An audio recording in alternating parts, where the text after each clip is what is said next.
भंडारा गोंदियाचे भारतीय जनता पक्षाचे माजी खासदार शिशुपाल पटले यांनी काँग्रेस प्रदेशाध्यक्ष नाना पटोले यांच्या उपस्थितीत आज काँग्रेस पक्षात प्रवेश केला। भंडारा आणि गोंदिया जिल्ह्यात त्यांना मानणारा मोठा वर्ग आहे। त्यांच्या पक्षप्रवेशामुळे पूर्व विदर्भात काँग्रेस पक्ष संघटना अधिक मजबूत होणार आहे, असे काँग्रेस प्रदेशाध्यक्ष नाना पटोले म्हणाले।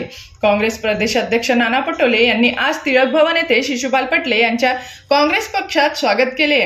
ईडी, सीबीआय सारख्या संस्थांचा गैरवापर करून विरोधी पक्ष फोडण्याचे घृणास्पद प्रकार करून सत्ता मिळवण्याच्या हव्यास आपल्यासारख्या कार्यकर्त्यांना आवडला नाही। या देशातील आणि राज्यातील जनतेला न्याय देण्याचे आणि राज्याला पुढे घेऊन जाण्याचे काम काँग्रेस पक्ष करू शकतो। त्यामुळे प्रदेशाध्यक्ष नाना पटोले यांच्या नेतृत्वावर विश्वास ठेवून आपण काँग्रेस पक्षात प्रवेश केला आहे, असे शिशुपाल पटले म्हणाले।